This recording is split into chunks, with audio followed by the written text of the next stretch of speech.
Greetings everyone, today's review is dedicated to several news that caused a great resonance in the crypto world. So, the first news, it concerns the litigation between Ripple and the SEC, which took place a few days ago, on June 7 to be exact. The meeting was again about the Hinman letters that the SEC is trying not to hand over to Ripple, even though Judge Netburn has already ordered them to do so twice. First, the SEC argued that the documents were protected by the deliberative process privilege, but the judge rejected his argument because Hinman himself had previously stated that the speech was his personal opinion. The SEC has already stated that the documents fall under the attorney-client privilege, which was the topic of this hearing. So far, Judge Netburn has not ruled on the matter, but judging from the proceeding, it will probably be in Ripple's favor. As Jeremy Hogan's lawyer who is following the case points out, the case was a foregone conclusion for SEC, as the court had already made its position on the matter that Hinman's speech was his personal opinion. As for his part, SEC counsel tried to argue that Hinman had received legal advice on how the commission applied the Howey test to digital asset,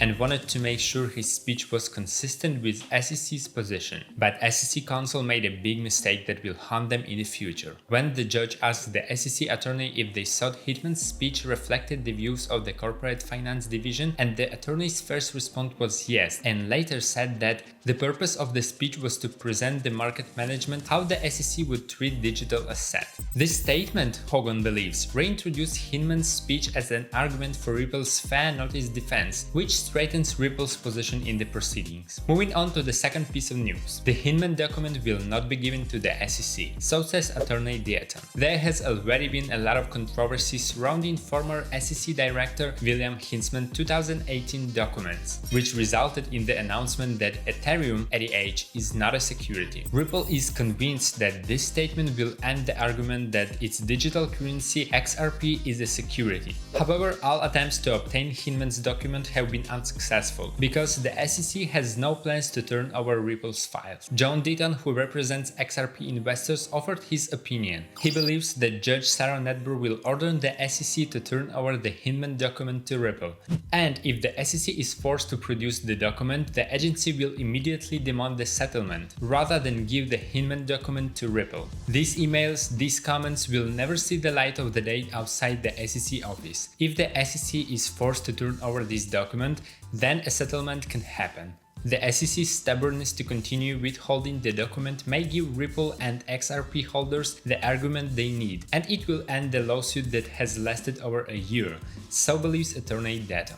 That's the kind of news. We'll keep an eye on what's next. And on to the third piece of news. Ripple and Stellar will help launch a stablecoin called AUDC. The gist of the news is that Novare Group has announced that it plans to launch AUDC, an Australian stablecoin, on the XRP ledger, in partnership with fintech company Ripple. Stellar and Ripple will promote the use of AUDC on their networks after the launch. Peter Cook, managing director of Novare Group, believes that AUDC launch will help the company capture more of the fast-growing digital payments market as cryptocurrency usage grows. Stablecoin will be pegged at 1-to-1 ratio at the Australian dollar. It can be bought with Australian dollars, sent to the blockchain without any international transfer fees, and then stored in cryptocurrency in a wallet or cashed in Australian dollars. That's the kind of interesting news I decided to pick up for you today. Write comments, give likes, we'll introduce everyone to the coolest news in crypto market.